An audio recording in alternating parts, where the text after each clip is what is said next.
What the hell are you typing? You're here. Well, I want to go get some water, but I guess I am technically here now. But either way, hello. Good morning, evening, everyone. Hope you're all doing well this Sunday.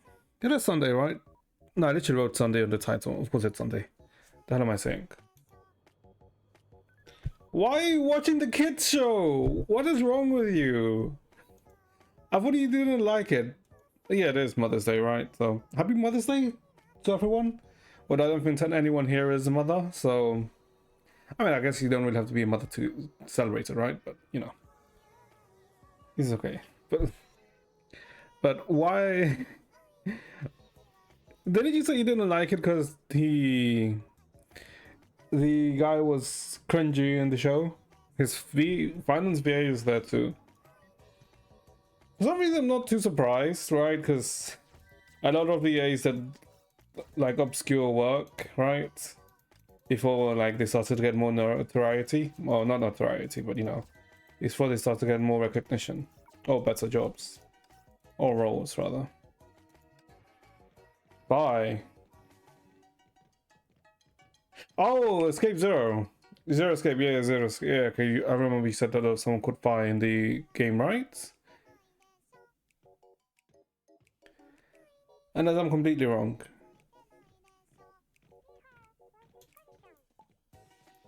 Gordon Viola. Ah, okay. Okay. My bad. But she's there. She's in it too. Okay. I'm not gonna freaking play. I'm not freaking playing TFT. I'm not putting people through the just loop. Okay. Oh god. I don't even want to think about TFT to be honest. Because holy shit. Nah. I'm not thinking about TFT. Fuck that. I'm actually inting myself in TFT. The show's okay. Wait, I thought you said it was like. Nah. Yeah, I thought you didn't like it. Then again, I guess you only watched what, like the first few episodes yesterday, right? When you were telling me about it. So I guess they probably make like a comeback or a come around. It's fine. Give me crystals, you son of a bitch. You okay? We take those. Another one. Nay. Scheiße.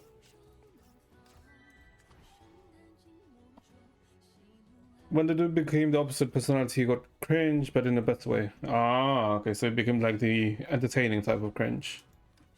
Ah, okay, I see. I mean, at least that's good, right? But you're actually gonna watch all 5 seasons? But then he went back. I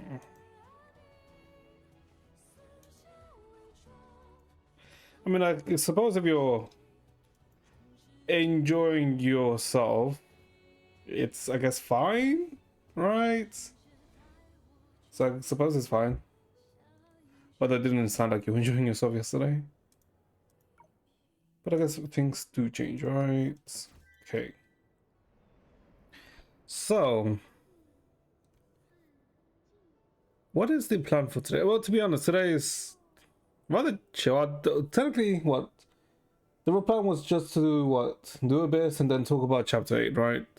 Because I've had time to rummage, well, not rummage, but digest it. But we'll do that in a bit. Okay, I guess since I freaking brought TFT up earlier, hold up, let me bring it up. Like, I'm actually such an inter, by the way. I don't know what is wrong with me. Like, why do I do this? Why do I purposely int myself? Because I think like it was last week. Yeah, I think it was like last week when I talked about TFT and I was showed I was basically around close to plat 1, like going like, you know, steadily like increasing my rank. But holy shit, I am like an actual dirty insult to myself for no reason. Like, for some reason I willingly choose to do the least optimal place. And I like it's because I just bait myself. That's holy shit. Like, look, I was like average what 4. Actually, I was average like 3.9 last week, and I'm average 5 with 40% win rate. It's like nah. Look at all of these. I've lost so many games in the past week. It's actually kind of annoying, right? Yeah, because like this is what I was like, oh, stable-ish, right? Like heading to like 76 LP, like heading to plat 1, like doing a, you know, a stable climb. But nah, I just actually just chose to purposely end myself all these times. And like, not some of these weren't even my fault, right? But to be honest, it's because for some reason I just choose to do Golden Ox. Like every new set of TFT, that's always like usually there's one set which I really like, right? And I usually unintentionally end up playing that set, and it's not in that trade. And in most cases, it's like fine, right? But Golden Ox it currently sucks. Like it's not a good trade to go to. But because I'm just like look at all these games, I'm like going Golden Ox. I'm like 8, 8, 8, 6, 5th, 7th. I mean, there's like some games where I do win, right? But that's because like I hit 3, like it's like yeah, I was like yeah, you're gonna win if you do that. It's like chain losses, cold streak, first or 8. It's like actually tilting. I've actually been tilting myself these past few days in TFT. It's actually insane. And I can't blame anyone but myself. But that's because I don't know. If I ever see like the slightest Golden Ox angle, as in I see an Alisson, I see a J4 or an Alisson and Graves at 2-1, I'm like, I can. It's not the worst, but I don't know. It's like it tilts me. But to be honest, the games that tilt me the most is where someone randomly gets a double emblem. I'm like, okay, fuck off. And then I'm immediately taxed by them and just, it's miserable sometimes. But the thing is, I could just play safe comps. Don't get me wrong, right? Because I could just play the most optimal comps to just win it, right? I could literally just play Vex. I could just play comps that have a high win rate or like a high stability. But nah, I was like, I mean, I could. But I feel like, if I really get tilted, I'll do it. But nah. But I mean, that's essentially how my day been. Well, I guess my past week has been with me and TFT. Just me inting myself. Oh, yeah. Actually, kind of annoying. It's annoying because I can't really blame anyone except myself. Which is, to be honest, the most tilting thing about it, if I'm being honest. But okay. Enough about TFT. Like, I think this should be a patch like soon, right? So maybe Golden Ox stonks go up. But the thing is, if Golden Ox stonks go up, that's a bad thing, right? Because Golden Ox has such a high ceiling. So it's technically not a good thing for Golden Ox stonks to go up. Which is like, but whatever, it's fine. I'll just mold about TFT some other time. I mean, if I literally go back down to what, plat 5, I'm actually gonna get pissed off. I mean, I'm at plat 4 now, so it's like, But regardless, okay. So let's say, apart from me molding about TFT, has there been any news? Oh, that was one piece of news, right? That was technically announced by someone randomly. Well, to be honest, is it surprising that they're the ones that announced it? Not really, to be honest, right? And if you wonder what I'm talking about, what the fuck is this? What the fuck is this? Oh, okay, sure. If you wonder what the hell I'm talking about, I'm talking about Wuwa. Because Wuwa got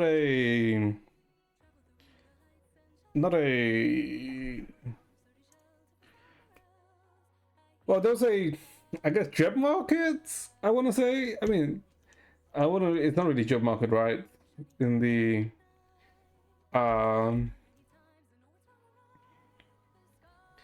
in the truest of sense. Where is it?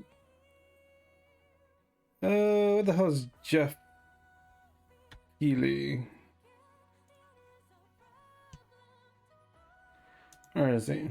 Okay, so Jeff Keighley, I guess if you don't know, is a very prominent figure in, I guess, the gaming space, right? Since, what, the Game Awards, he's the one that's involved with. Literally the one in presents it and made it. I think Summer Game Fest also, he's the one in charge of it. So, like, he's a very prominent figure in, like, you know, the gaming space.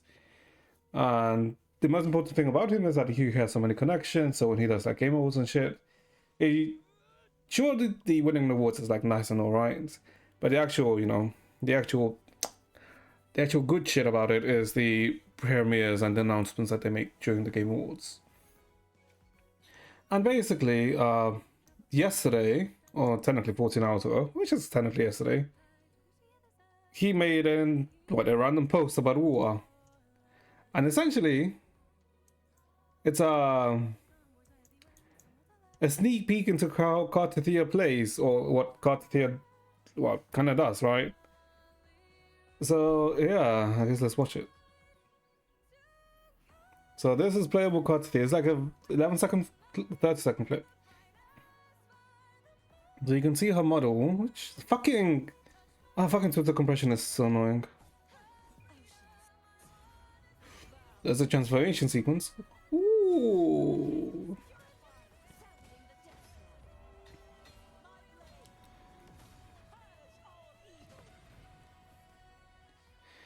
I will say, but it looks nice. this literally came out of nowhere, to be honest, and it looks really nice. Like, annoying. It doesn't really show too much, right? Because it shows some attack strings, and then what I guess how old, right? Because by the looks of it, what Small Kartithia's old is to transform into Fleur-de-Lis. By the looks of it, right? Because you don't see too much of her herself, right? It's just a 3-string and an old transformation.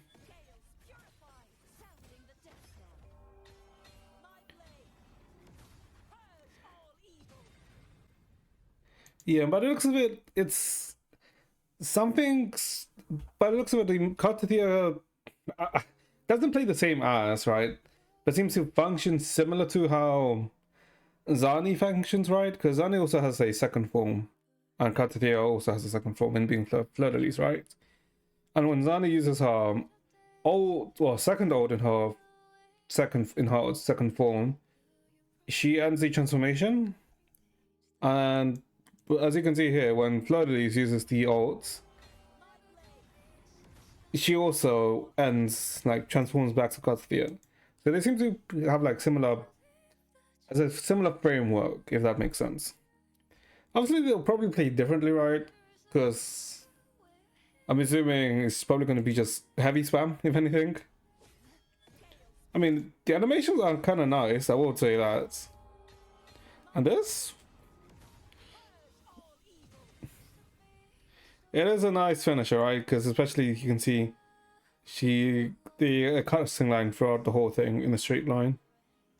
Wonder how far it goes, but it's a nice little feature. But you know what's been the annoying thing about this? Because people, I don't know, I guess tribalism has been the annoying thing about this. Because, well, actually, yeah, it is tribalism, right?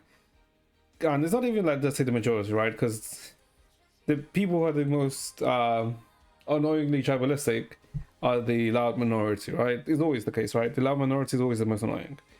So yeah, since I guess this was shown yesterday, there's been a lot of stupid comments that I've read about people who just can't enjoy their own game, right? The game that they play. They always have to mention another game and whatnot. It's as if they have insecurities, if I'm being honest. It is as if they have insecurities. Which they probably do, to be honest. They are probably insecure to a certain extent. That they can't just be happy, that they have to try and make others miserable. I don't know. It's weird. It's weird. Like, I mean, I guess annoying. I mean, since when has it been like this? I guess it's kind of been like this for quite a while, right? I mean, in any fandom, it's kind of like this, right? Even let's say outside of let's say internet culture, right? Because even with sports, it's in sports culture, right? With supporting like different teams and whatnot, it's always the case. Like, it's always people who want others to be miserable and basically not be, happy, or try and be happy. They also must try and make a point to, that X and X is superior to Y, which is always subjective, right? It's all literally subjective. It's it's really annoying. And I think that's the most annoying about it is that the way, I guess, the way Twitter functions, right? Because it's, well, the most annoying thing is that you can't block communities. Because if you could block communities, things would be so much simpler. I'd have to see less mind-numbingly, well, less mind-numbing comments. I'll say that. I was gonna say something else, but yeah, I would see less mind-numbing comments. It'd be nice if I didn't have to see some certain comments. It's not like they're bad or anything. It's just that it reeks of people who are not happy. Oh well, who can't be happy by themselves, or rather than by themselves, or can't just be happy about things. They have to try and make people miserable. But regardless about that, Katsukiya still looks pretty cool. Like, I mean, I guess it's good that I lost Zani, because Katsukiya is then kind of like guaranteed. But then the issue is that maybe I should get Chiakona, right, for Katsukiya? Because, the both arrow, Chiakona is most likely gonna support her, so it's like yeah. So maybe. Also, what's been funny about since Hyacinth was since we saw Hyacinth and what was it, Ika? I guess what her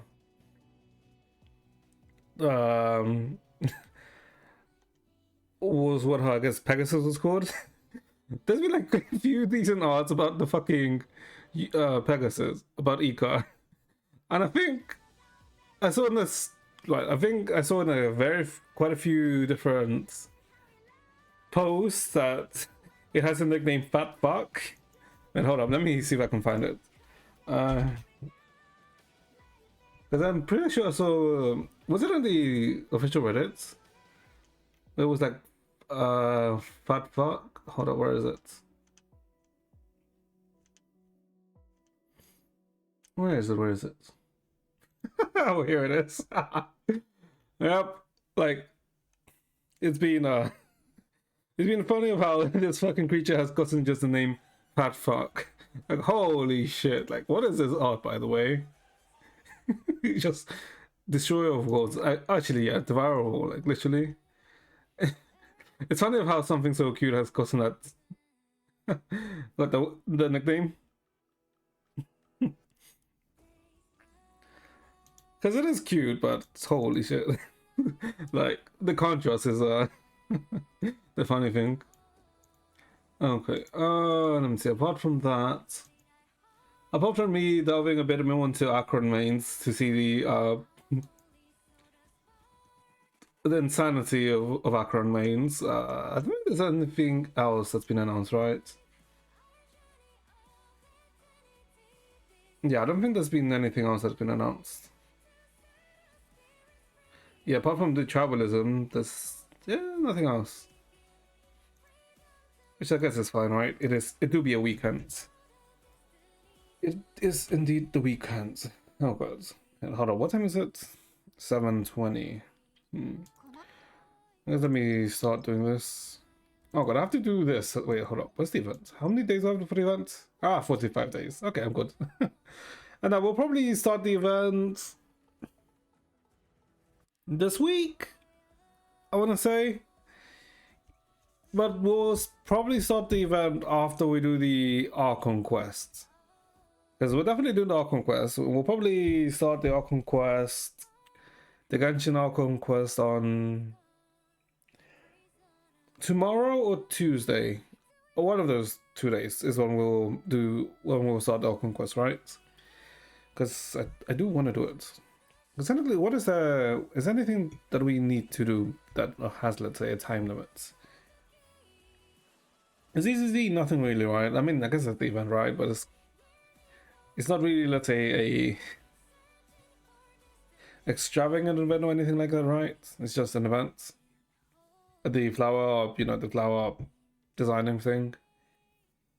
Genshin, there's the Archon Quest and the Paralogism, I guess, storyline, event quest, event story.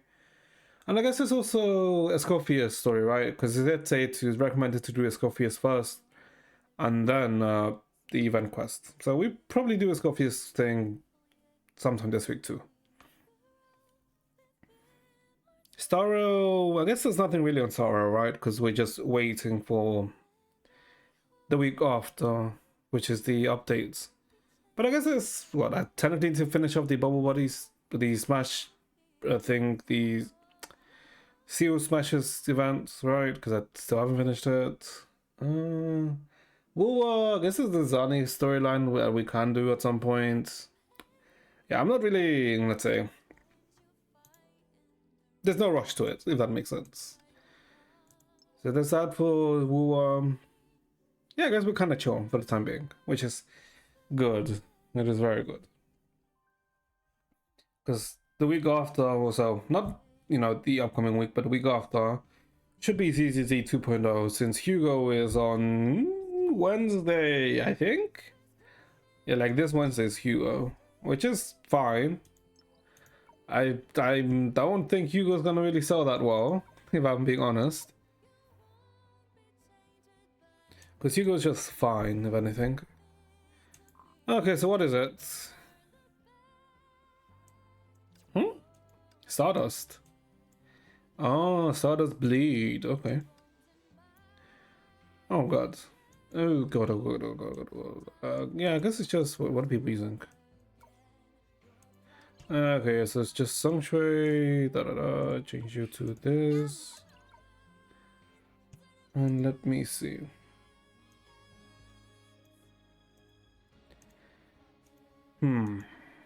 I will preface this while we're doing this before we move on to the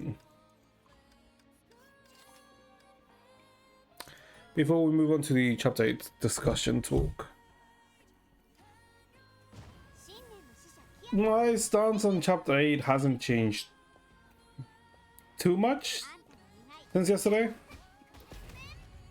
because I'm still under the, let's say, the statement that I said, that it was overall good. Like, I don't have any let's say, bad things to say about the chapter overall. There's some things we'll discuss, but overall nothing overly negative.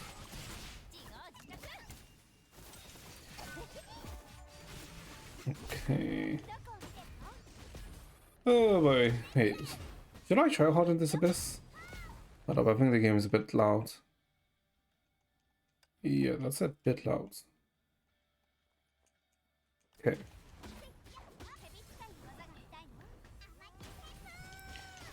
Oh, okay.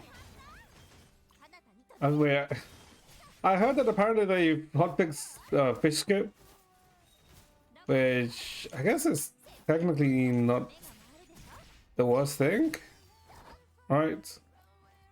Although it is kind of has in a sense, because I guess if you're wondering what the hell fish skip is, it's I guess something that you could have done with Dong Chui to skip a certain animation of hers, which still, continues the attack, but you spend less time doing it, so you end up saving time. So it's essentially like an animation cancel, right? I mean, it was literally an animation cancel. Now that I think about it, but apparently they've fixed it. But you know what? I don't know what to do. technically good, right? Because only those who knew about the fish skip like could really, you know, make use of it. Although to be honest, I don't really think fish skip was that much of a, let's say, a hidden attack, right? Because I feel like the more accumulated, not accumulated, the more into the, you know, competing you got, like you are going to find out about fish skip regardless. Yeah. That's technically the biggest, technically bad thing. Although maybe it's a bad thing because I'm not can you like implement it well in control?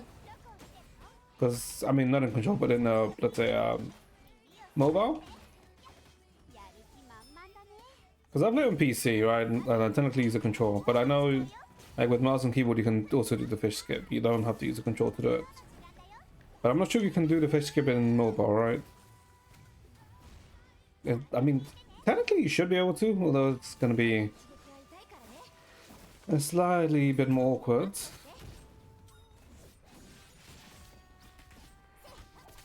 Huh? I feel like that should have... Wait. Why does it feel like that ended prematurely? The hell? Huh? Okay. Oh god, wait, we said it 4... Wait, did it say 51 or 41 days for the Sushang event? Please tell me it was actually less. We have to wait so long for 8.3. I mean, I guess it's fine, right? Because I'm on like 7k crystals, so sanity not bad.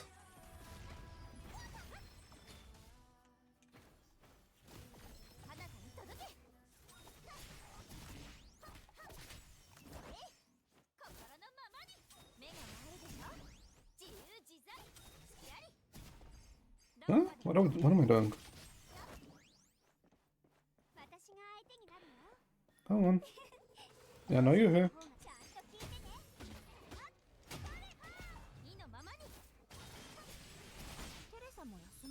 Let's see. Oh, let me just kill these quickly.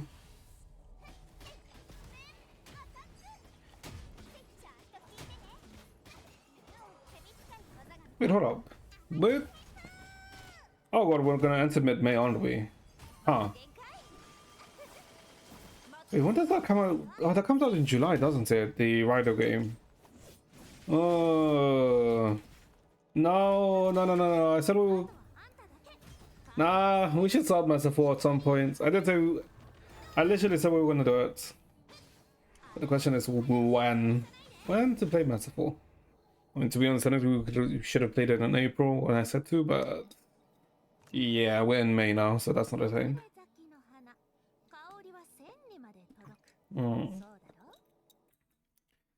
I think it's fine. Let's see. What is the side stage? Oh, it's just a bleed stage. That's a-okay. What do you... Do I want to use Vita? Do people really use Vita with Sushang? I don't think that's the play, right? It should be like something like this. Although, maybe not.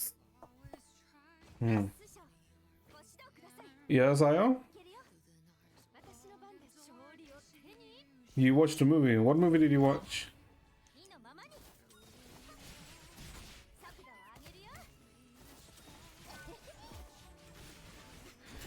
Huh?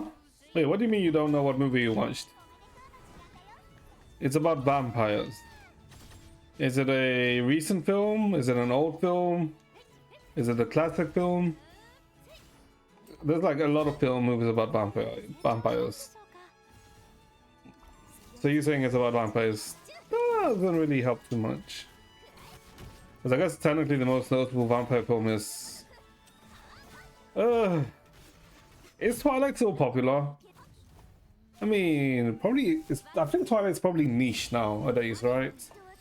It's not as... I'd be surprised if it's as popular as it was in the mid-2010s.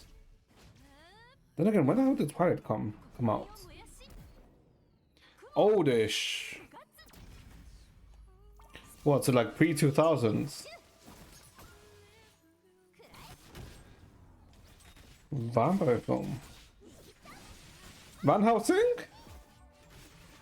No, that it was Van Helsing. I mean, it'd be a surprise. But no, Van Helsing is an entertaining film. What else is about vampires? I guess what's the genre? I mean, that's like not very helpful. Like, it has famous people. Like, most actors are famous, right? But that's not really, I would say, good. Let's say mark, or you know, good detail.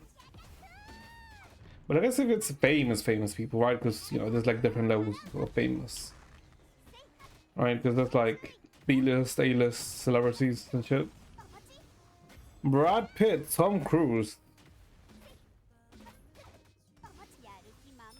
No, what was he? Zombies. It's not vampires. Brad Pitt, Tom Cruise. Oldish film that they're both in.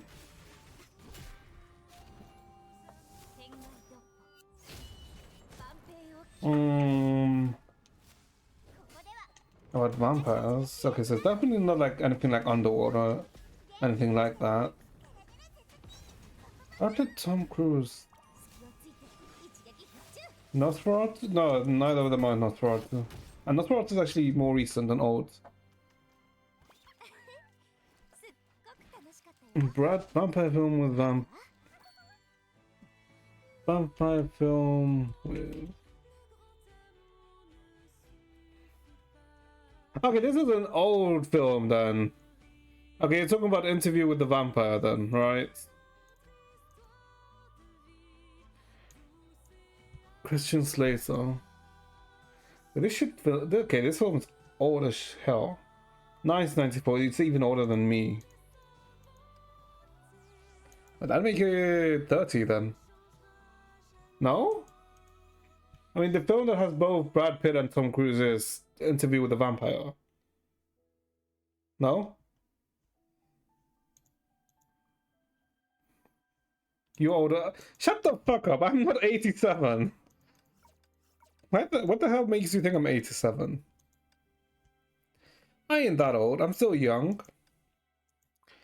I say as I cope.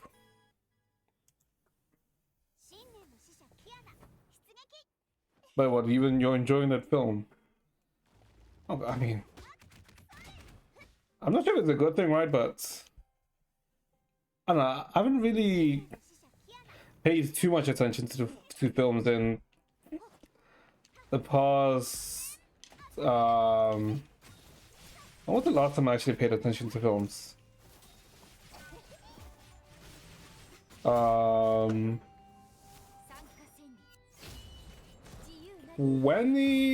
I guess probably like when I was 16 is when I paid more attention to films. Okay, but like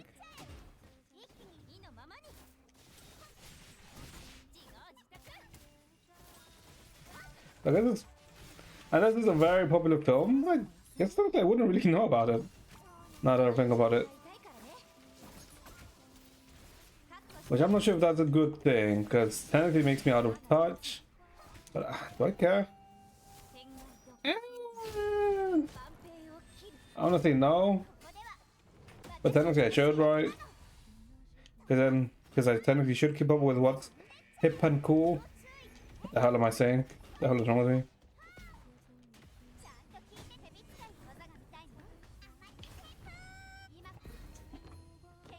Because what was the actual last film I actually bothered to go see?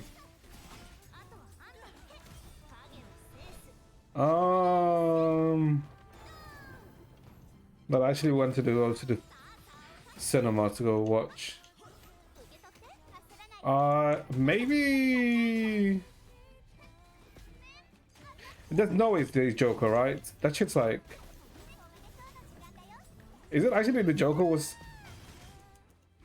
the Joker actually the last film I actually went to go see?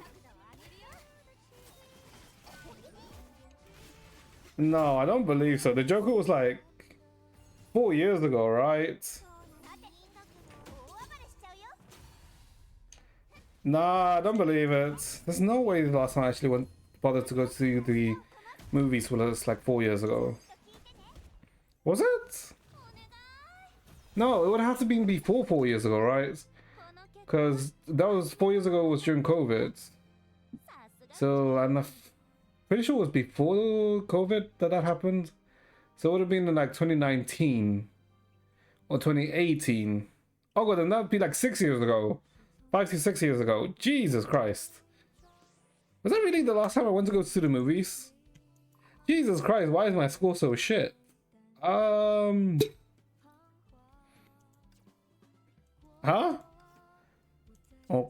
Okay. Takes more damage when bleeding. Oh, I have to make it bleed and then go back to Keanu. Okay, I'm just... I don't know, I should probably go to the movies more often, to be honest. But I don't know, like watching movies in like the cinema is like pain in the ass, right? Because if I want to watch a movie, I'd rather watch it at home, right? In the comfort of my own home than in the fucking films where it's like you're kind of sometimes flipping a coin of how the crowd will be, right? Where there will be an annoying crowd, a loud crowd, people who like keep moving left and right. Because when it's like that, it's pain in the ass, if I say so myself, to deal with. And it's not really too enjoyable. And to be honest, like the most annoying thing about the cinemas is that fucking popcorn there is so unnecessarily expensive. Like who said that popcorn should be so expensive in a movie theater? It's like unnecessarily expensive for no good reason. I mean, like, don't get me wrong, right? Cinema popcorn is actually quite nice. But that's it, right? The fucking... No, I don't know. Why am I freaking complaining about the cinema? The hell is wrong with me? This is also another bad one. Oh boy. This is another bad run, isn't it? Yep, this is another bad run. Oh, wait, hold up. How the fuck do I do this then? I need to put them to bleed.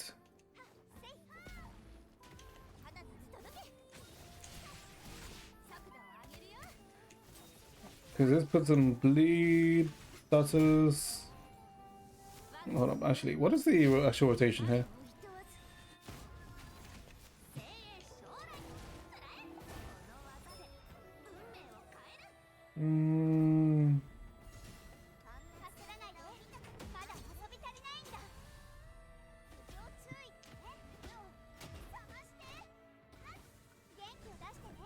Okay, that kills them?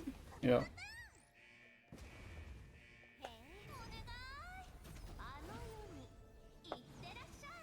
Phasing.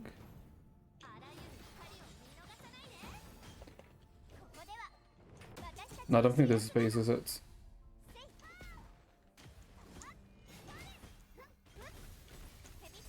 Okay, that phases.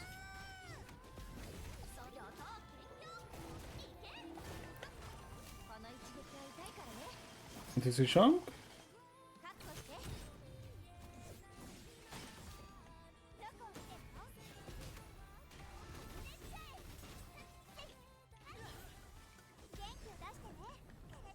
I mean, it's bleeding, but it's not enough to kill, is it?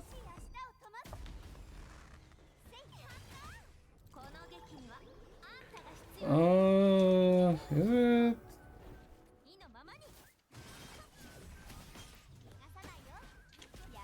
I mean, it's much better score, right? Because this is, what? 794? Oh, 784, right? How the hell are people getting 800s? Because what, the highest ranking right now is 820? What the fuck are people getting like 40 points from? Jesus Christ, what's 830? Huh? Hold up. No, I'm still using this, so technically I'm still good for it.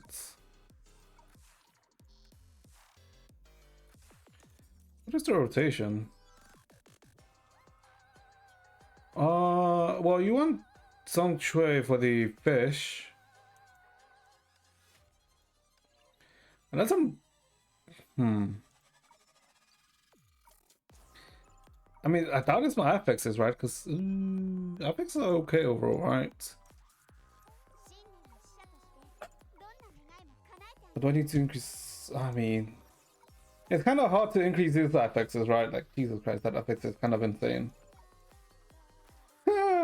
I kind of forgot of how good my Kiana affixes are.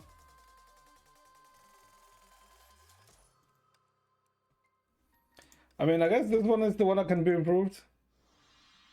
No. Blade, cross, chain blade, no. Will be pistols. Graceful fist, no. Quantum, no. SD, no. Well, arguably this is like a waste, right? Because I mean, 19 to what, 21 would be like +2. So I guess that looks still good, right? But that requires me to reach that. Ooh. Okay, my Kiana affix is kind of like poke. What the hell? 22, 22. 22, 22. 22, 22. Ooh. Okay. Okay. Yep, Kiana affix is like kind of nice. I guess it's Sushang, right? The Sushang aren't that great. By imaginary. Oh wait, what the fuck is that second one? Okay, okay, no. Does she have a good one? 121. Not really, right? So it should be Bio 22 or Fist. Cause she Bio Fist, right? Yeah, Bio Fist. Cause she doesn't care about crit rate or crit damage at all, since bleed can't crit. So Bio 21.9 is actually pretty decent. It's not a 22, but a 21.9 is arguably 22.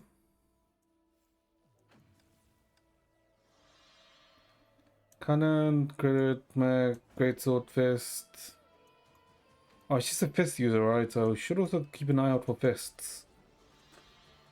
Sure, 20 fist. Crit rate, don't give two shits. Attack 18, no. Bio 16, imaginary, no. SD 22. If I was an SD character, that'd be very nice. Unfortunately, imaginary. Wait, I think did I miss one there? I think I may have. But I have a few more rolls anyway, right? So like nearly done here. Let's imaginary attack, psychic mech, constant psychic, chakram, no. Well, I guess she's not really dealing the damage here, right? So I guess her fixes don't really matter too much. Sushang's ones, right? Since she's mainly here just to proc the bleed, rather than deal damage herself. Bio 22.1. Unless there's a fist or another bio that's higher. Okay, we take this. Oh boy. Let's see if we can actually get an SD, no. Lightning, no. And okay. I mean, we've got a slight increase. And we have all her skills, right? Yeah. Okay. I'm calling them a gay married couple now. Who the hell are you calling a gay married couple? Oh, who the hell is a gay married couple now? Oh. Didn't get really much of an increase, but I guess still fine.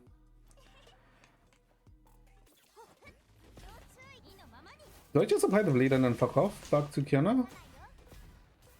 I guess so, right?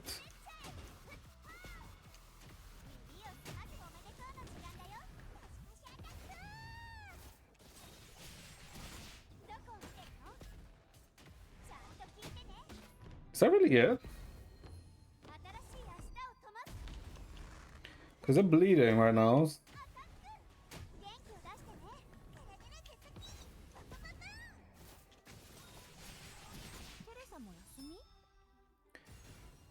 Okay, actually let's do it like this, right? Because I should kill them.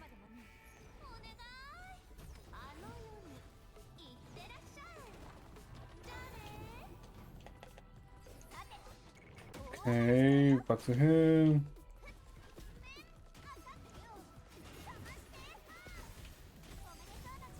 Base? Okay, immediately see that. Back to Kiana. Okay, I think that's actually the thing. No, it's not, because I'm already at 8:30.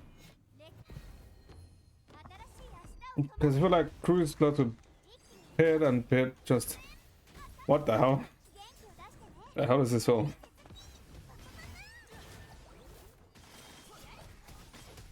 Okay, where the hell did my screen go? 788. Okay, what the hell is this? Okay, actually no, I'm actually confused. Hold up, I think I can find a reference. Ah, I know there's a reference. Where is it? Oh, here it is. So how exactly did they do this fight? Okay, that's an S wrong, but it's because it's from Vita. There's no way it's actually Vita. That's the gameplay here.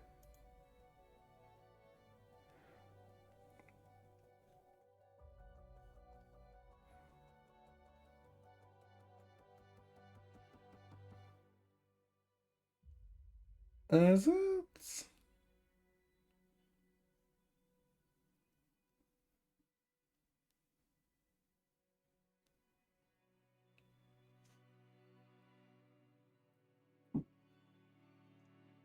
Oh wait, do you want it to be bleeding? Oh, I think my issue is I'm not making the big guy bleed.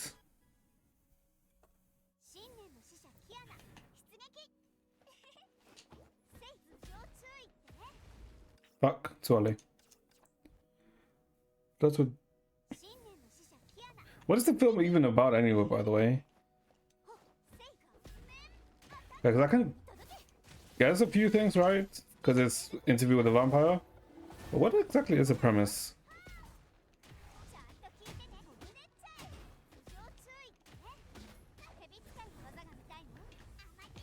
Okay.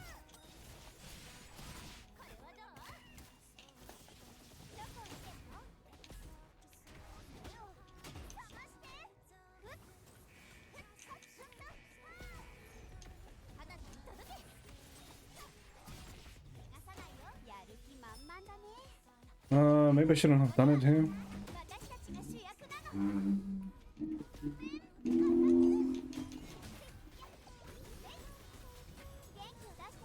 Phased, yeah.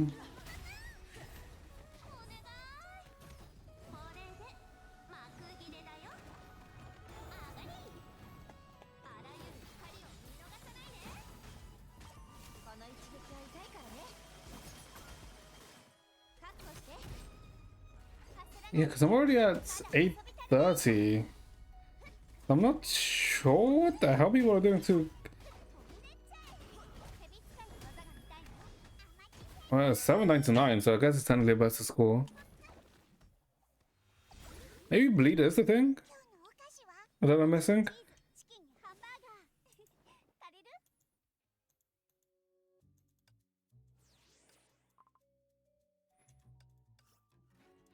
Because I should be able to score higher than all of these fucks. Oh, not fucks, but you know what I mean. I should be able to score higher than them comfortably. Does it have double S? Teresa. But I can't tell why I'm not. I mean, it's definitely a rotation death. I mean, it has to be a rotation death, right?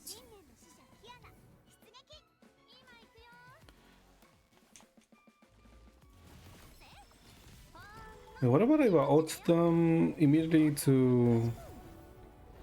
Okay, no, that doesn't activate it.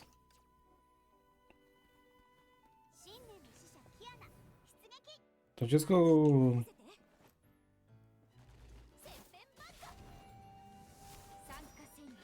Does this activate QC for Kiana? I guess that's one way to do it.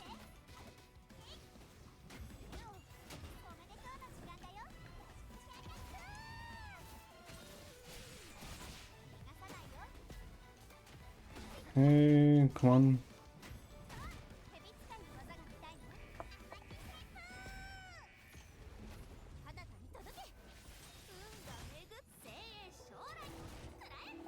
I should have still outburst rather than used into Sushang. Wait, maybe we'll do this like this then. Because technically I want Song Choi up early, right?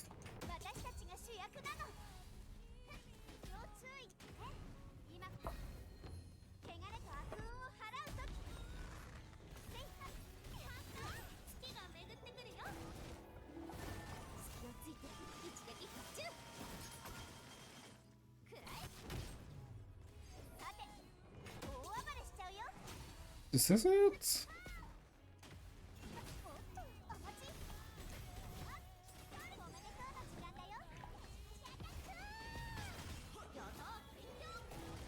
I mean... It's better, kinda. 8-14. I mean, that's definitely a better score, right? But it's still not anywhere close to like 830. 830. The hell are they doing to get such a high score? 829. That's even with Jeep Seeker, by the way.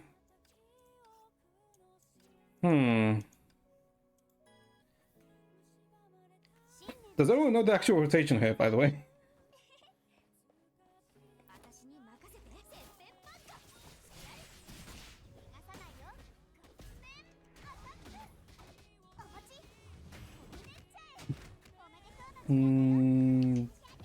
What with Kiana?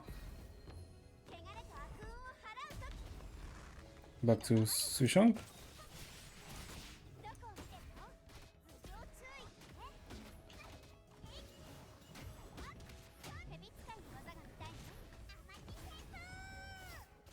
No, this is like worse, right? Because it's not even... Because before I killed him at 8 and 920, I want to say.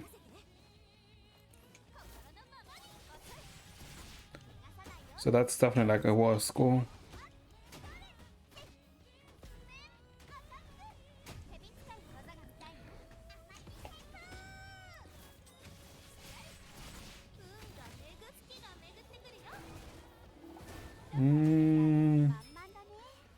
Let's see, if I use Kiana... No, let's use Songshou here.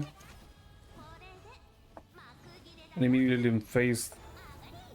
Alright.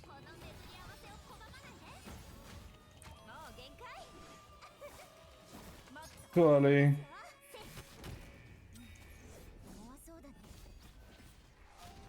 Yeah, that was like way too early.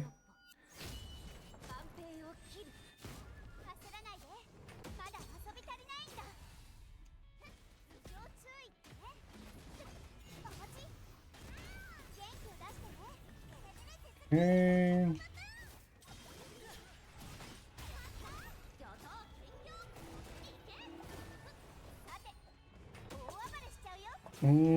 Let's see.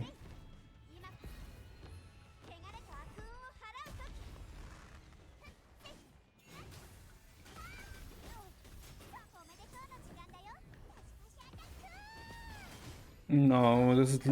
there'll be a sub 800 if I kill this one. What am I missing? Maybe I have to sing Kiana first?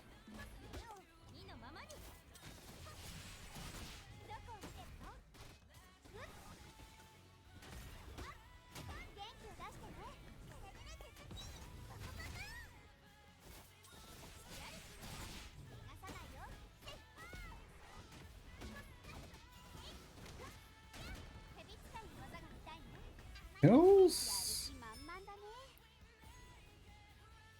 あとはあんただけ。影を制す。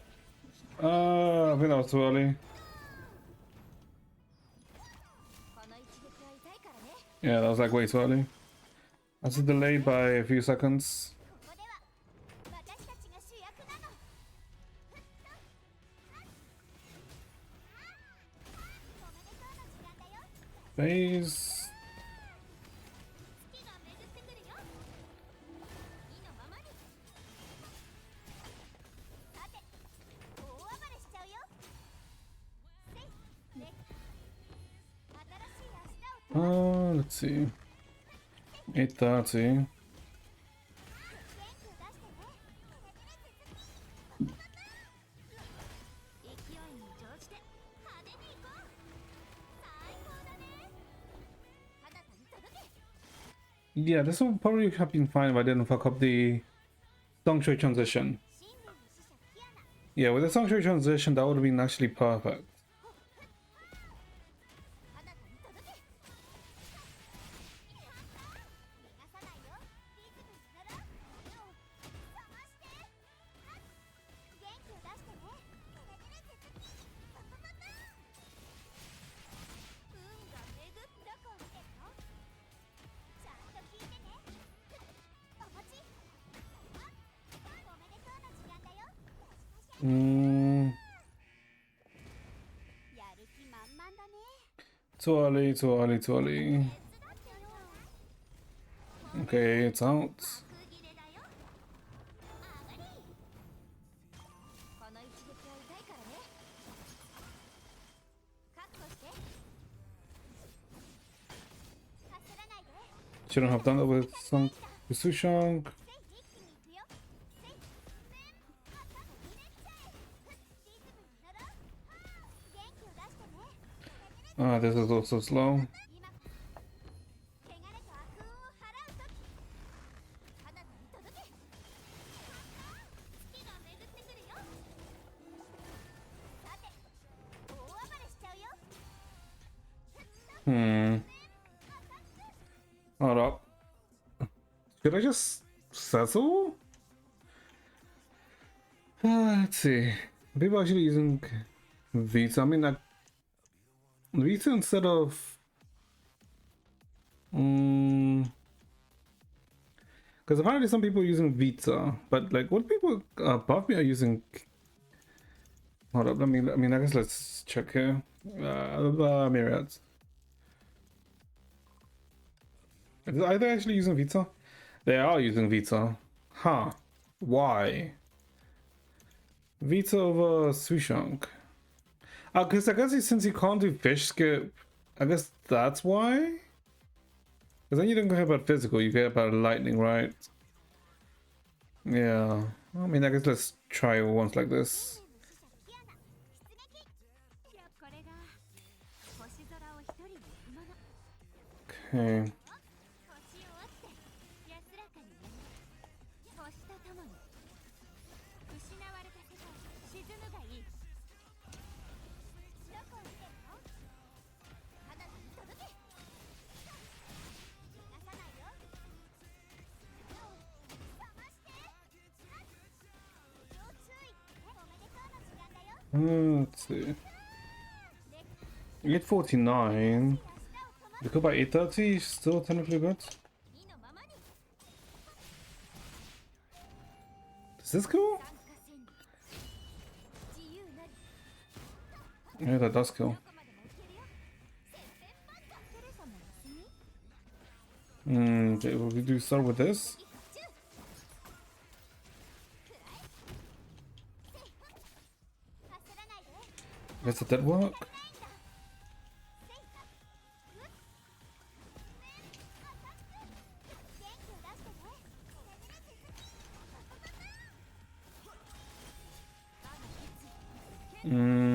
Let's see. 自由なり。ここでは私たちが主役なの。おめでとうの時間だよ。 8:45. I will change to Vita here.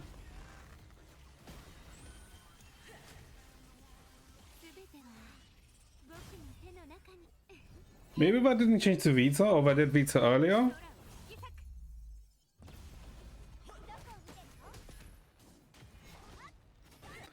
Okay, because maybe I shouldn't have transformed into Vita there. Because I think Vita there was actually DPS loss. Huh. ちゃんとついて消えて星を落ちて安らかにどこを見てるのちゃんと聞いてね意のままに逃がさないよ飛び出っちゃえ蛇使いの技が見たい See. 新しい明日を灯す We're even good for time here. テレサも休み Go on with this. もっと本気を出すよせ我が心雨をいとわず Okay, that kills them. 自由自在してやりさて大暴れしちゃうよふっと要注意ねお待ち元気を出してね Okay. すべては僕の手の中に No. Yeah, I think actually turning switching into Vita is a complete DPS loss. 意のままに焦らないでまだ遊び足りないんだアタック平気平気 What? Oh my god, actually. Okay. Yeah, okay, I don't think transforming into Vita is good. 新年の使者キアナ出撃 Except for maybe the start. It's not good at all. Because it looks like it's a complete DPS loss, huh? 消えて星を落ちて安らかに私 Oopsie. Hmm. 新年の使者キアナ出撃いやこれが Okay, we're gonna do one more try anyway, and then we'll stop, and then we'll talk about chapter 8. 消えて星 Because I think I'm spending way too much time here. 星とともに失われた世界沈むがいいどこを見てるのいいよ意のままに逃がさないよお待ち蛇使いの技が見たい Okay. 祭りの音で福を招く Bonk hits. あなたに届け Is it phases? Yeah, they should phase it. 安定を切るついてこられるテレサも休みそう Maybe we start off with this. 怖い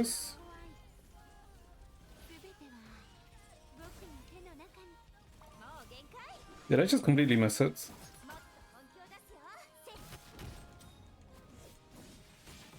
焦らないでまだ I think, okay, I don't think that was a player. 元気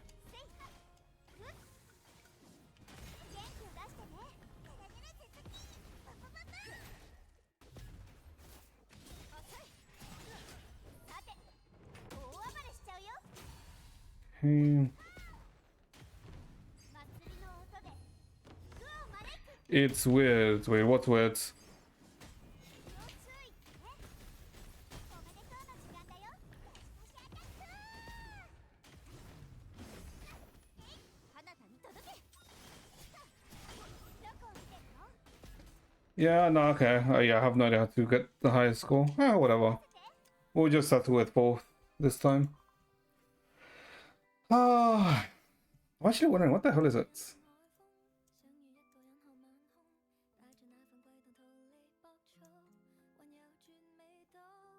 Is the actual rotation? I wonder.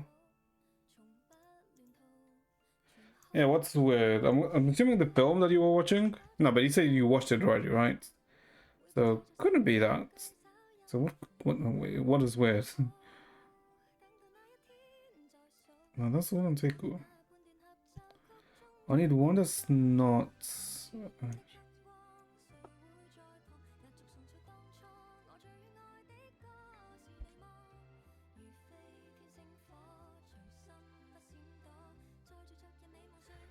It would be this one, right?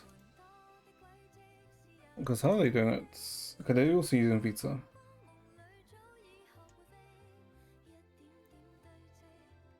Hmm.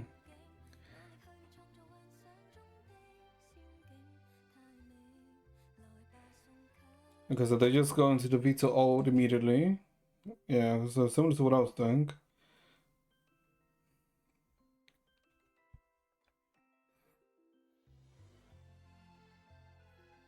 Yeah, so by what time do they kill the thing?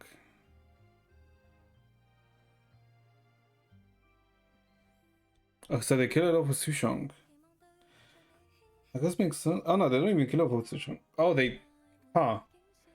That's a very quick kill with it.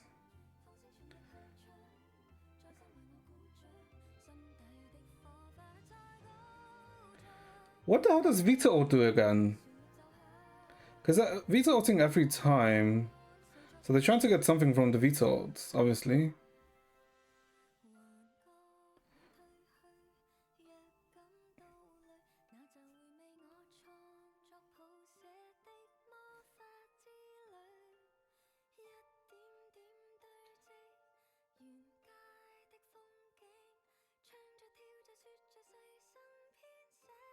Let's see.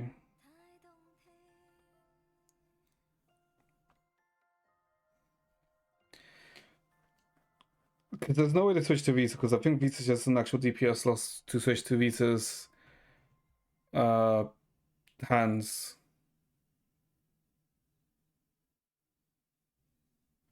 Yeah, okay, so they don't sell out with Vita at all.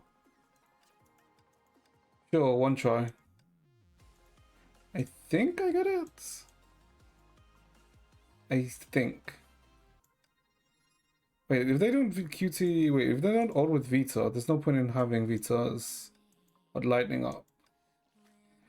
It's so for that doesn't matter. SP doesn't matter at all. 新年の使者キアナ出撃。いやこれが星空を一人に行くもの。ちゃんとついてきて Okay. 星を折って安らかに全地の羽は空を引き裂く。よどこを見てあなたに届け。逃がさないよ。無情注意ね。お待ち。おめでとうの時間だよ。 Okay, back to them. Ult. 新しい明日を灯す。意のままに。どこを見てるの？ねえ、 Oh, but they were... Okay, now. I think I could have probably said in Vita then. 新年の使者キアナ。 Because they ordered Vita twice. Once at the start of phase. 一人に行くもの。 Okay. 早く星を折って安らかに。どこを見てる No. の？ Oh my god, I'm like doing the aura rotation, which is annoying. Like, okay. 新年の使者キアナ出撃。やっスタージャン Why am I molding? Why am I even tryharding this, by the way? The hell is wrong with me? I could like literally just. 安らかに。 Why? Oh my god, I keep pressing the wrong things. The hell is wrong with me? 新年の使者キアナ出撃。いやこれが星空を一人に行くもの。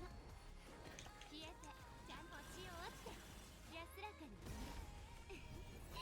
全地の Okay, let's see. 引き裂く。どこを見て意のままに。我が心雨をいとわず。 Back to Kiana. お待ち。 Huh? Okay, I did not expect to get hit by anything there. 今 Sure. 汚れた悪運を払うとき。あなたに届け。よけてね。どこを見て。 Okay, Sanctions that. Okay, could have stayed on Vita. Okay, これが like 星空を一人に行くもの。 this is not a hard rotation from what I can see. 星を It's just I need to get freaking adjusted to it. 'Cause- okay. Oh, I'm so used to just not ulting with Vita there, which is the issue. いやこれが Which is why I'm fucking up so much when I shouldn't be. 早く星を折って安らかに。星とともに。Okay, okay, okay. 沈むがいい。逃がさないよ。彼方に届け。どこを見てるの？ Okay, let's not get a random hit this time. おめでとうの時間だよ。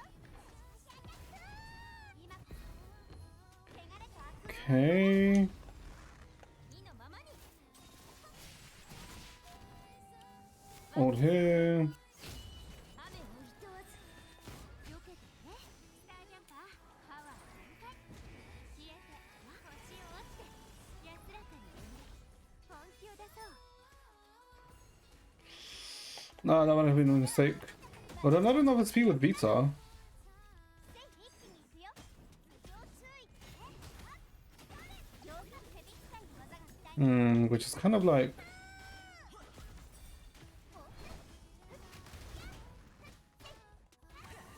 Which I'm wondering why.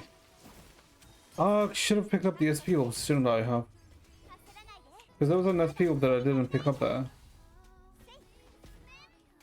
I mean, that was the issue. グを招く。元気を出してね。目が回るでしょ。逃がさないよ。 Yeah, but I picked up the SP. Wait, how much? Wait, what's the SP requirement for Vita's ult? 新年の使者キアナ。出撃。やっぱ Vita's at 90. Is it 120? 制限解除。 125. 消えて、星を折って、安らかに産んで。 Oh, what is wrong with me? 新年の使者キアナ。出撃。やっスタージャンパー、僕と共に。制限解除。早く消えて、星を折って、安らかに産んで。 Okay. 羽は空を突き裂く。逃がさないよ。意のままに。 It's just ult immediately here. 雨をいとわず。で、新しい明日を灯す。元気を出してね。 Okay. 避けてね。安らかに産んで。スタージャンパー、パワー全開。ああ、怖い。安らかに産んで。切り札。 Did I pick up the bull? I don't think I did, which is the issue. 逃がさないよ。要注意ね。ちゃんと聞いてね。ヘビ使いの技が見たい。 Okay. やる気満々だね。 So outburst here. さて、大暴れしちゃうよ。せいは。めっちゃえ。おめでとうの時間だよ。今、汚れと悪運を払う。 Ult here. Going to Sushang. 刺激発注。くらえ。ここでは I didn't have a speed to ult with Sushang, which was surprising. お星。おっと。耳を澄ませヘビ使いの技が見たいの。 Probably could have been better if I didn't fuck up a certain sections. Okay, whatever, that's fine. I could like mode a bit more, but I shouldn't. I shouldn't. Technically, I was gonna finish this stream about 9. By 9. Okay, so we have like some time to talk about chapter 8. Okay. So, yesterday we did. Where's my left ear? There's my left ear. Okay. So yesterday we did some. Let me change this. Okay. So yesterday we finished chapter 9. Alright. So we completed the whole of chapter 9. I would say.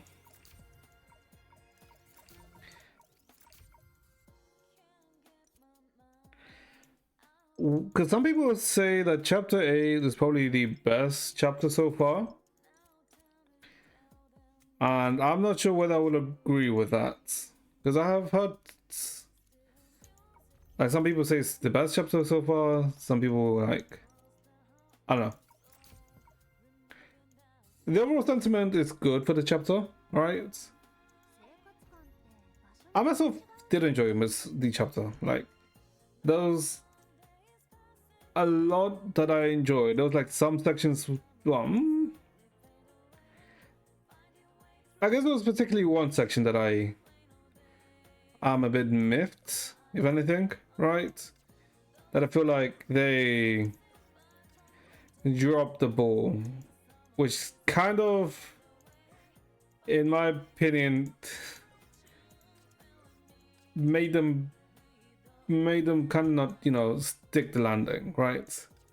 But we'll talk about what I'm referring to in a bit. So overall, what essentially happened in chapter 8? So essentially in chapter 8, the Helia situation basically got resolved, right? With Helia, the author Helia basically coming to not to accept herself, right? But I guess in coming into realization of what her core is, right?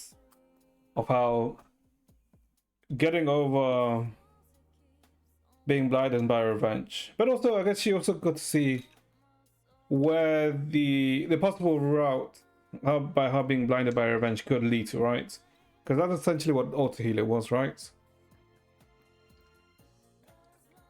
Since Alter Helia was a Helia that's, you know, blinded by revenge. So I would say overall, like, that was a nice, like, you know, a nice conclusion, right? Because even with Alter Helia, right, after you get past the, you know, the concept of a continuous or, you know, a static vengeance that she was, her core was essentially the same as, you know, the Helia we know, right? Because once she's stopped being a constant and, you know, basically lost her armor and her power, you can see the way she still, I guess, saw Coralie in the final moments. In her final moments. So I guess overall, I guess that was nice, right? It was overall a nice thing. The Purified Shadow section, right, where we learn basically that the Dreamseeker is essentially gaining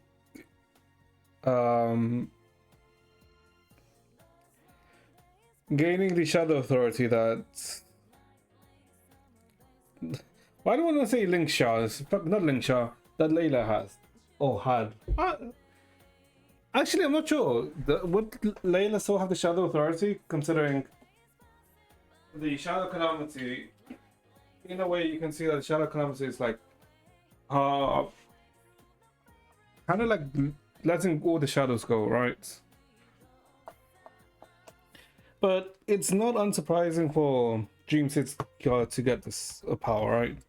Because she's literally an offshoot of, or I guess a creation of not Layla, yeah, of Layla, right? Like the other time they showed this or something similar to this was when Vita gained the Bodhi's eyes from Shah, right? Even though Vita is a proxy or a creation of Shah, so it's not unsurprising that this happened. And I'm assuming the trigger of this was the absorption of the shadow from Senadina's, you know, from Senadina's astral ring. But then the question is, can both Senadina's astral ring and, you know, wait, hold up, can we see the astral rings? Wait, hold up, it should be in... Shut up, Ai-chan. That's not what I want to do.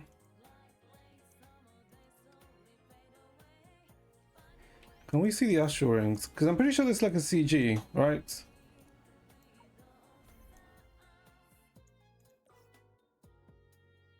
I guess you can't, right? Because this is that's the Senadina's astral ring.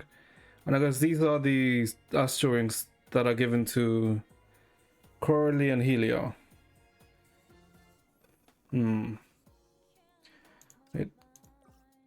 Because she No, we don't get to see that either. Hmm. But then the question is, how did, because in the original history, Baiji is the one that takes it, or Songchase manages to steal it, and then Baiji, with the help of Dr. Agita, manages just to make a false a zodiac astral ring, right? Which is what these seven shoes use. Which is what these seven shoes use. So then, where is the? I guess later would have taken it back, right? But then the question is this, right? When the both accidents was observed, I guess we still don't have a further continuation of this, right? Because Vita meets Lambda at some point. I guess Vita probably met Lambda when Lambda was probably observing Mars. Okay.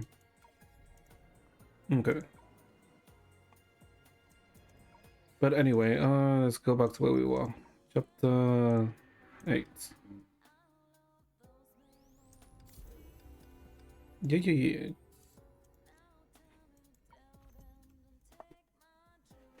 So yeah, so Dream Seeker getting the power, fine, like that's all fine, right? I like how they basically, even though this is, let's say, not the same Chen Shui that Dream Seeker knew, right? But she still had the same characteristics that, you know, the Chen Shui that she knew had, right? Because I mean, this is literally just the younger Chen Shui, right? I guess that is.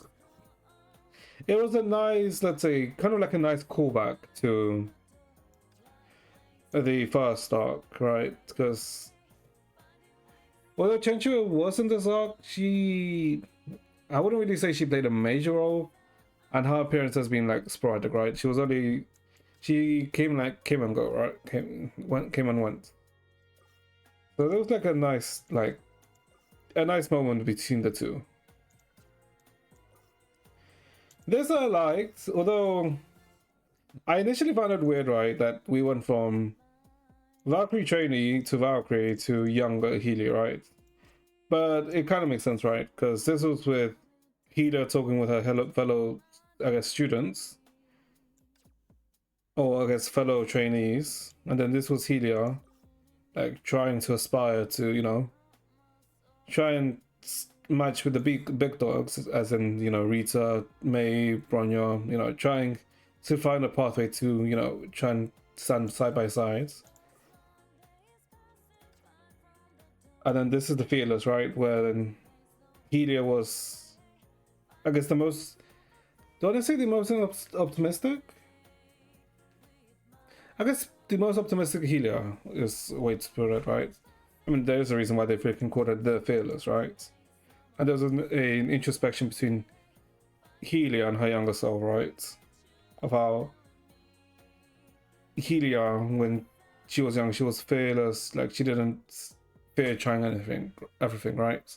Which is what the older Helia kind of, she became, I guess, apprehensive to try, you know, not to stand out, but to try and do certain things, right? Because of, you know, of her experiences of how her coming to learn that she was basically average. So it was like a nice touch.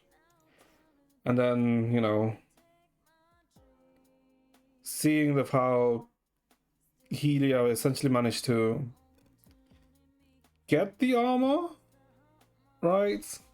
Although the question is, how?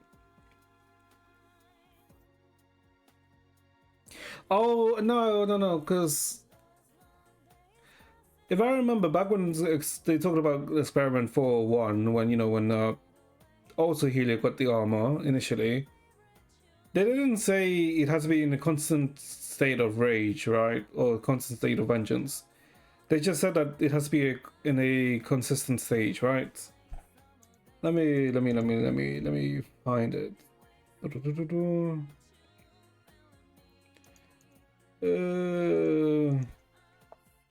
HI 3, chapter 8, part 2. Is it this one? Yeah. Where is the person? Where is it?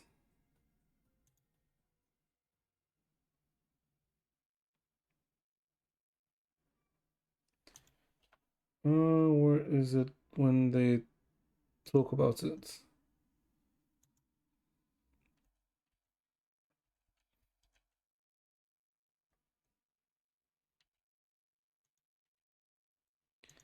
Calamity strikes, that's not it.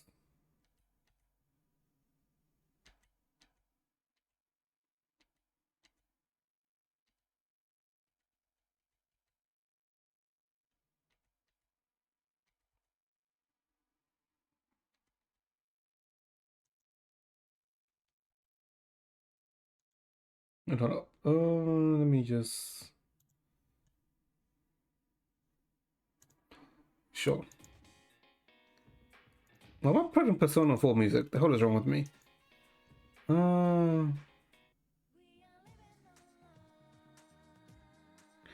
Yeah, because I guess because they specifically say here that the condition for her to have the armor, the space-time armor, is that one has to maintain the same will over an endless stretch of time. And the will that Altahelia had was, a constant will of vengeance, and that's why when she, I guess, lost the will of vengeance when she fought Helia, she lost armor, right? And the reason why Helia can get it is because of her constant will of getting back up, right? I guess I guess you could literally say that Healy has the constant will of an underdog, right? Of like falling down and then getting back up, right? Like that's the. I guess that would be like the explanation of why Helia inherited the armor from Altahelia. Yeah, because it was like maintaining a constant will throughout, I guess, space time. Not space time, right? But basically maintaining a constant will. Which is why why she got it. Which does make sense, yeah, and I do like it, right? Because it really fleshed out Healy as a character, which is very nice, right? Because before we even started chapter 2, no, not chapter 2, but part 2 as a story, when we first saw the part 2 cast, as in Sanctuary, Sonadina, Helia, Coralie, and Dreamseeker. Like, I immediately liked Helia, but then I was disappointed in the first arc when, Helia didn't really, let's say, shine, or she wasn't. I guess she was somewhat proactive, right? But we didn't really see it too much, right? Like, in Act 1, the ones who were at the forefront were Sonadina, Sanctuary, and Coralie, right? Kind of, well, not really Coralie, but she was more prominent than. Well, she was more memorable than Helia in the first arc, right? Which was a very disappointing. So that's why I really do like that in the second arc, that Helia is essentially kind of like the focus, right? Or the character who gets the development, right? Because in the first arc, the character who got the most development was freaking Song Chue, right? Because we learned all about Song Chue, we learned about her motivation, we learned about what she went through. Like, we learned about her character and how her character has changed and how her character is. And now we're doing that, but we're doing it with Song Chue, right? Well, all of the other things still happening, but the character focus is Helia. I guess you can also say it like it's the same as in the part 1 chapters, right? Where in the, let's say in the Kiana arc for the Hush of Dominance, like it was all about technically, dealing with the Hush of Dominance, right? But the character who was fleshed out during that arc was Kiana. The same with like Fuhua during the Sentience arc, Mei during Nagazora, Seirei was also in the Dominance arc, right? But than to in Saint Sword Snow. In the Saint Sword Snow arc, and Hua in. Well, actually, I wouldn't really say that Hua was fleshed out in chapter 42, right? In the last arc, in the last 1.5 arc, because it's not like Hua really needs to be more fleshed out, right? Because I would say that she was already pretty fleshed out, right? Because the thing is that Hua was already an inexperienced soldier by the time the story even starts, right? So her fleshing out was different in comparison to the other characters, right? Because her fleshing out was more of an acceptance of herself in a way. Full naked person. Where the hell's that full naked person? So yeah, so that's why who was like chapter 40, like 40 to 42 wasn't really, let's say, more of a Hua development, but it was more like a closing of loose ends, if that makes sense. In the movie, I mean that's fine, to be honest. Like, what's wrong with 1 or 2 naked people? Unless it's like focuses on them for an extended period of time, but if it's just a brief period, it's fine, no? And also, it's a film about vampires, right? So, and vampires do have the trait of promiscuousness. So, I guess that it's not unexpected, right? Not that it's not surprising, but it's not unexpected. Not technically the same thing, right? But yeah. So yeah, so I did fully enjoy, Helia's character development that came about, because now she's basically a constant confidence in herself, if that makes sense, right? She's back to the underdog, I guess, the theme that she has about always, standing back up in the loss of the loss. Even after loss, rather.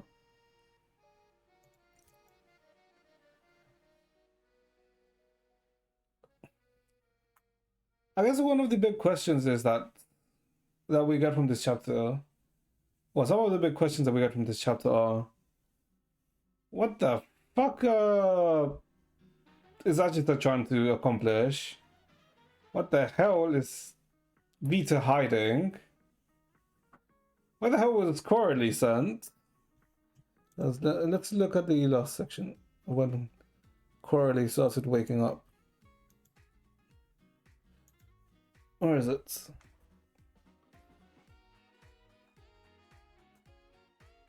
And here it is. Let's see. When Coralie was waking up,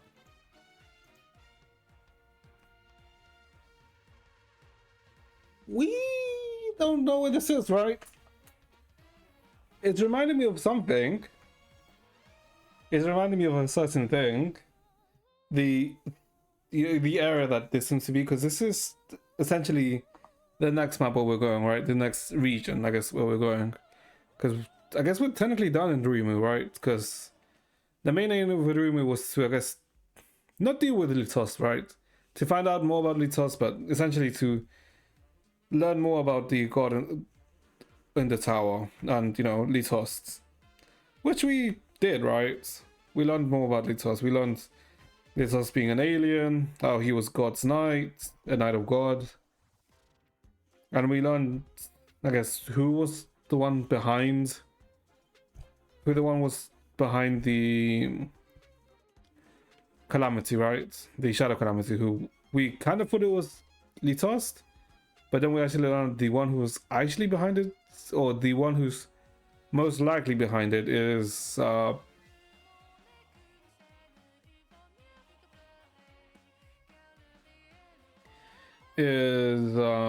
Layla.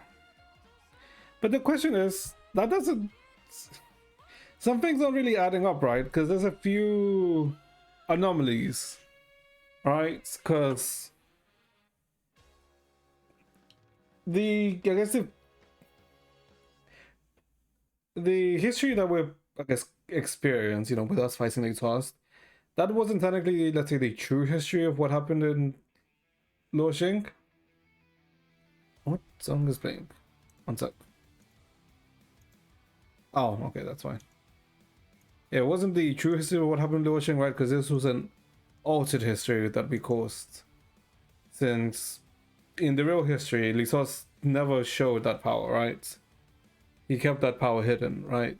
Because I should specifically mention how in all records, Litost never ever showed any form of that power that he did. But also, in the real history, Litost never died there, right? Like Litost, if Litost caused the Shadow Calamity, why would he, you know, then 100 years in the future become one of the Seven Shoes and fight against the Shadow Calamity? It's very contradictory, right? Which makes me believe that the reason why Litost, I guess, is fighting against Shadow Calamity isn't because he, you know, caused the Shadow Calamity. Because he specifically says that he's locked up because he committed a mortal sin, a grave mortal sin, and he tries to. And what Litost wanted to achieve was to basically remove his existence, right? Look for a death, but in a death that results in, you know, his existence disappearing. So I feel like the mortal sin that Litost actually committed wasn't, you know, the Shadow Calamity, but actually it had to do with his role as God's Knight. I'm assuming this probably had to do with his actions his action being interpreted as a betrayal to Senadina or a betrayal to Layla, right? I believe that's actually what Litost's mortal sin actually refers to, rather than, you know, the Shadow Calamity.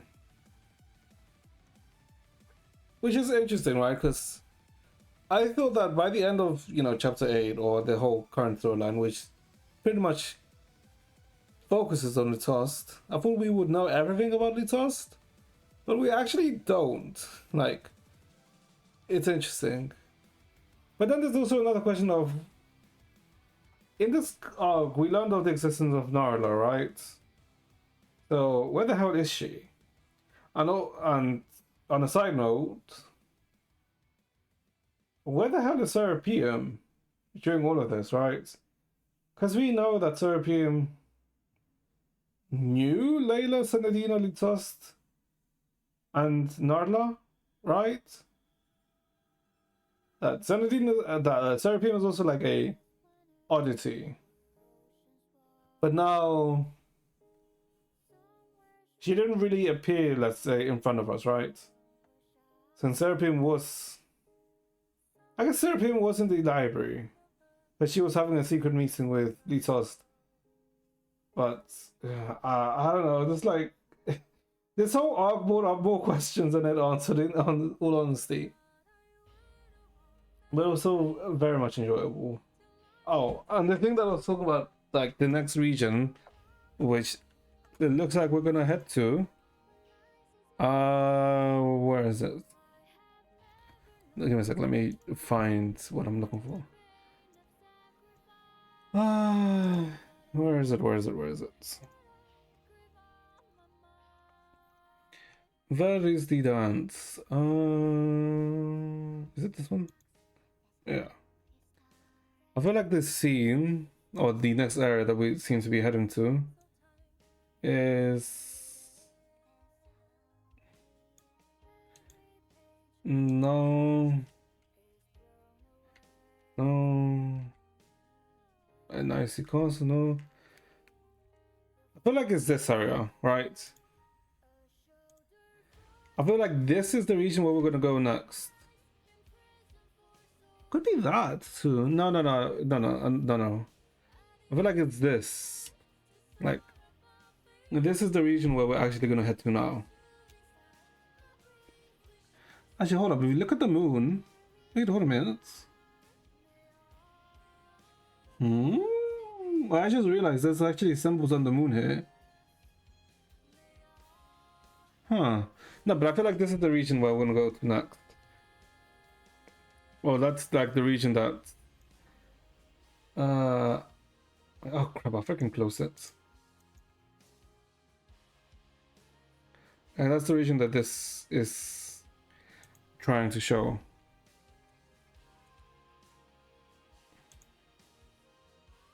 Yeah.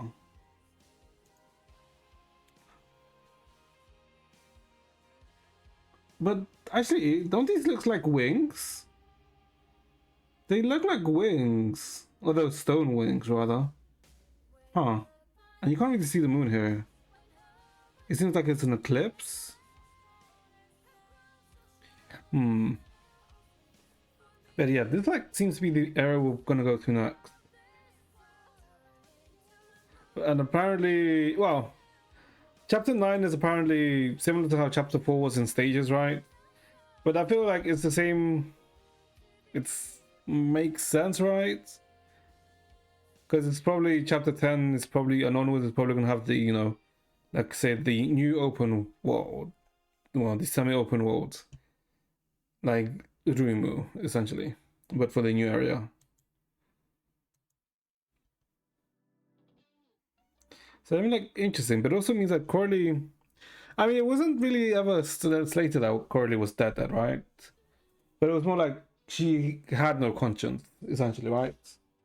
Because that's essentially what happened to Corley after she got shish kebabbed by Lysost.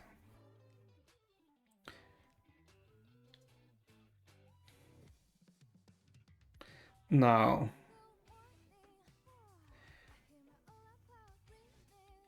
I guess the one part which was a bit, I mean, I guess the one part which was disappointing in my opinion,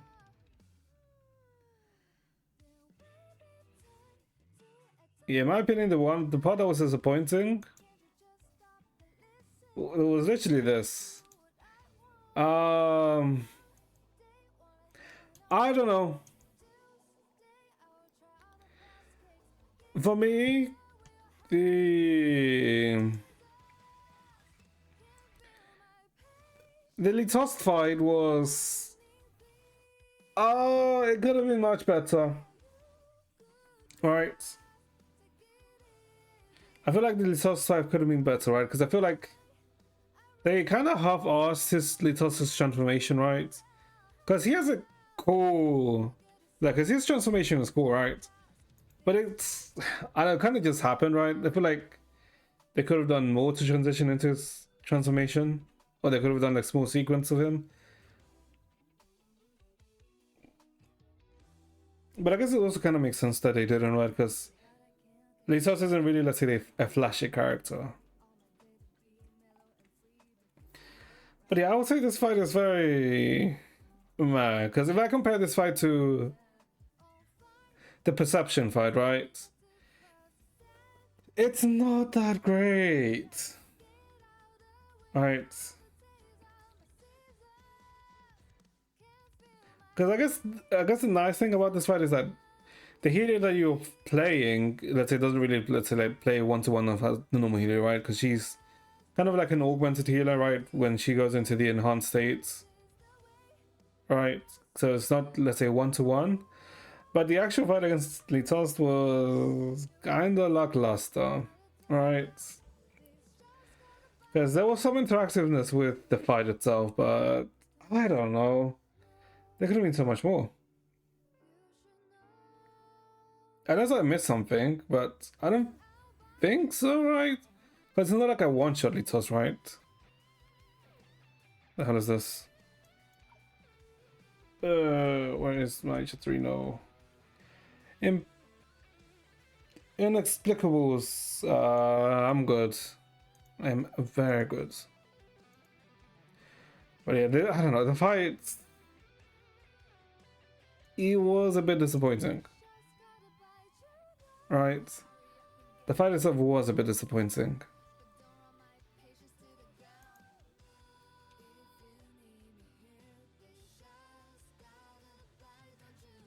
Cause what? Cause you beat the toss, and then I don't know. This next sequence, like when it's just like, you know, basically breaks, like kind of like breaks the space, and then, you know, brings out the shadows. Yeah.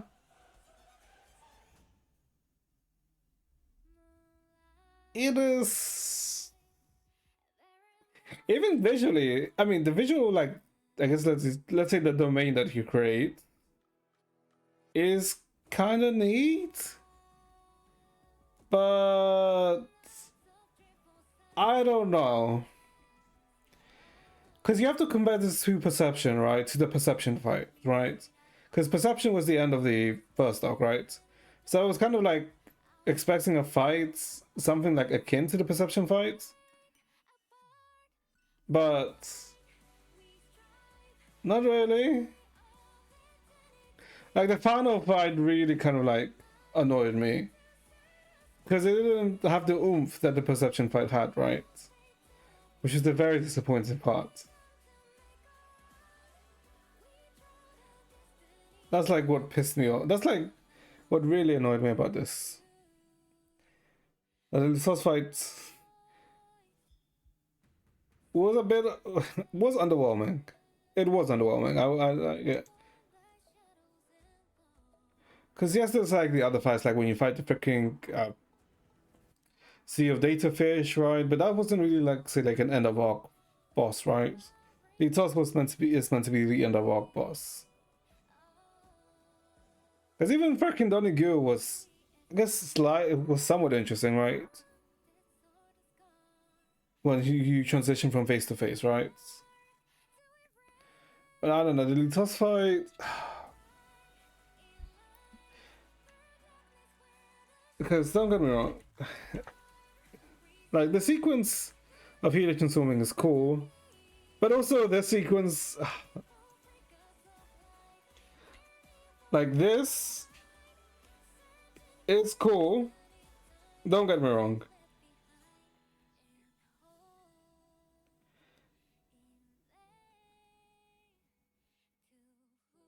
Yeah, well, hold on, let me.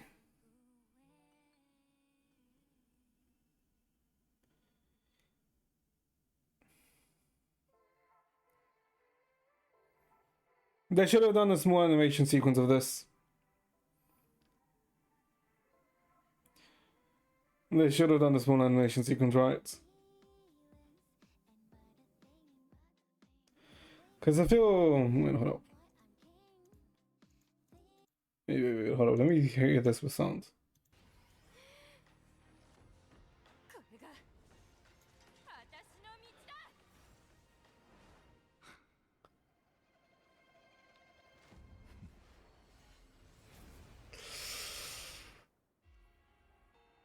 Maybe it's the lack of impact frames. Maybe. Maybe I'm the impact frame Andy. But this animation sequence could have been better.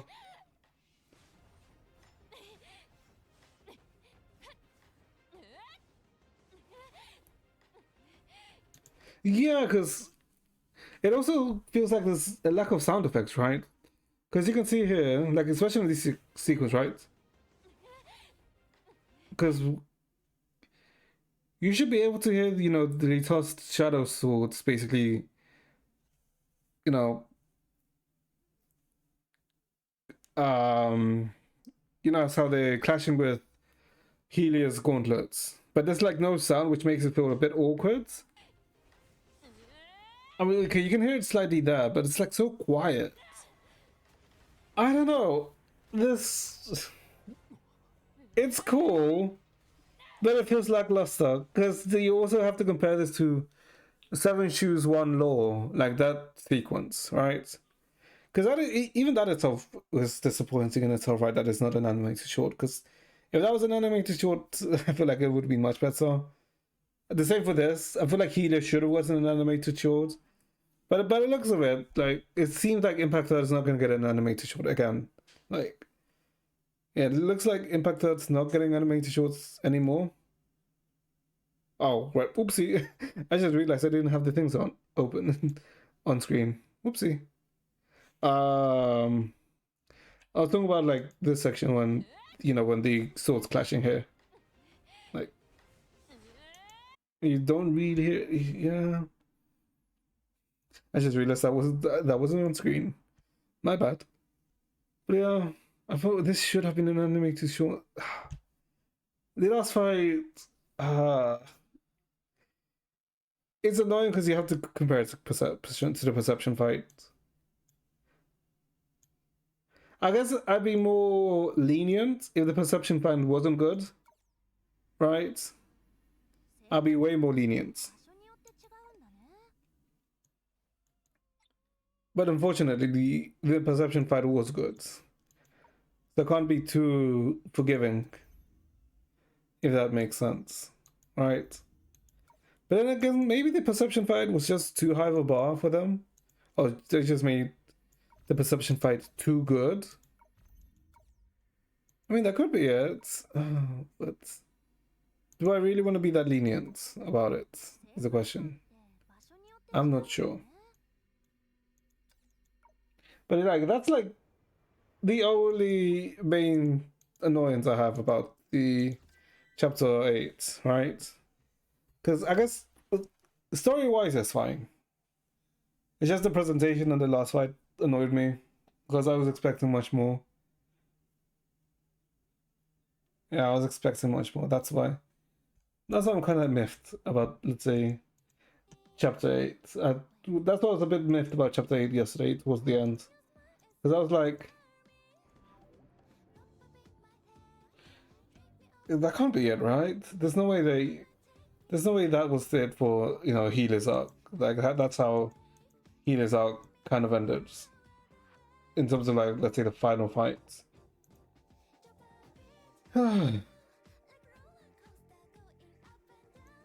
Yeah. But overall, the chapter was good, which is the annoying part. Well, it's not even annoying, right? I mean, the annoying part is how the Lissos fights. That's the annoying part. But the chapter itself is good. I just hope that they don't fuck up the next, like, let's say, final arc fight. Or the last boss of the next arc. And is actually more interactable, right? Because it's not like the perception fight itself was hard, right? But what made the perception fight really good was the different transitions, right? The different phases that it had. And how every phase felt very distinct to each other, right? But it still had the same thematic of, shadows. But it was just, the thematic of shadows was like used from different, in different ways. But I don't know, what was the thematic for Lissos' fights? Technically, the theme for Lissos' fight should have been like an oppressive force, right? Since that's how Lissos was kind of like brought out to be from the viewpoint of Healer, right? So I feel like, I guess Lissos was aggressive in the fight, right? There wasn't really... I mean, I guess there were some points when he wasn't too aggressive, but overall, I guess he was mostly aggressive. I guess that's fine, but I don't know. I don't know. It's just some parts about the boss fight is like annoying. Alright? Because I mean, I guess even the Helia fight, right? When you're fighting Alter Helia with Helia. That was fine, right? Fighting Alter Helia. It's just the Lissos section was annoying. Because it was a letdown, the Lissos fights. Maybe some people have other opinions. Oh yeah. Like that is my opinion of the chapter 8. Overall, pretty good. Actually, overall it's really good. For me, what it let down is the Lithos fight, and there being no. I mean, it's not like Tenchu's One War is an animated short itself, right? But at least it had, let's say, a YouTube like, or you could somewhat feel the quality in it, right? Because it had like small, let's say, transitions into like 2D and 3D, which was very smooth, right? Or which was like really cool, really nice. But the Lithos one, I don't know. I do not know. Like it didn't have the same oomph as the Tenchu's One though. But yeah.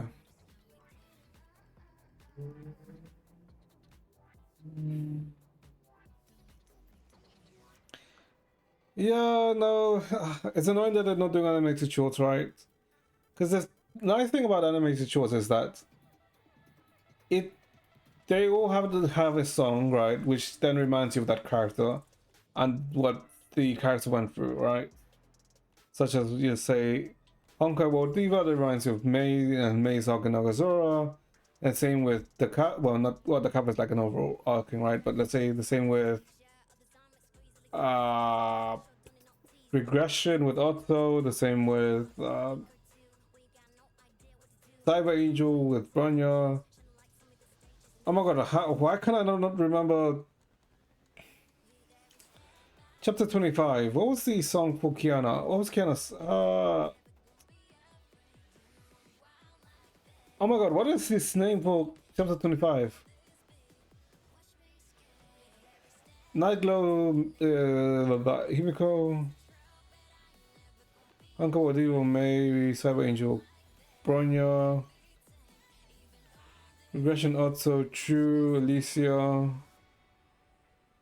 The couple, I guess, is general end of the story. Everlasting Flames. Yeah, okay, Everlasting Flames is no, that's the name of the animated shorts. What the hell is the name for Moon Halo? Moon Halo, Moon Halo, Moon Halo.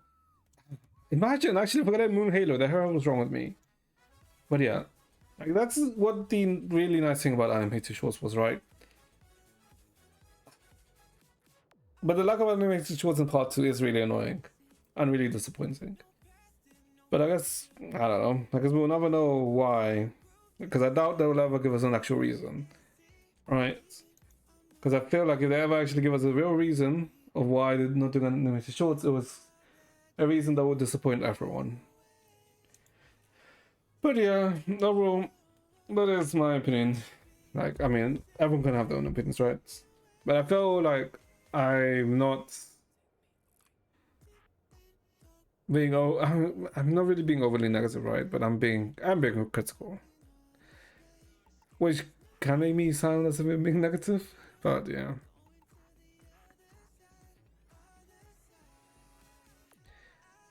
but I'm just wondering what the fuck is gonna happen next. You know what the annoying thing is? We have to wait 2 months to find out what the hell's gonna happen next. Which is the bloody annoying thing. Yeah, it's like the actual annoying thing. But yeah. So yeah, that'll be... Yeah, I think that'll be it for today then, chats. Tomorrow... What the fuck are we doing tomorrow? Tomorrow might actually... We either start... The Genshin Arc quest, or we are finishing some things up. Probably in Teacher side of anything. But yeah, that'll be it for today then, chats. So I hope you guys enjoyed yourselves. I hope my, the way I'm talking about Chapter 8 isn't discouraging anyone from, playing Chapter 8, right? Because Chapter 8 is still enjoyable, right? It is still very enjoyable. Just for me, I have like some critiques about it when you compare it to the way Chapter 3 finishes. But yeah, okay, so that'll be it for today in chat. I hope you guys have a good rest of your day. I hope you guys have a good start to the week. And I shall see you guys next time. Bye bye, chat. Do take care.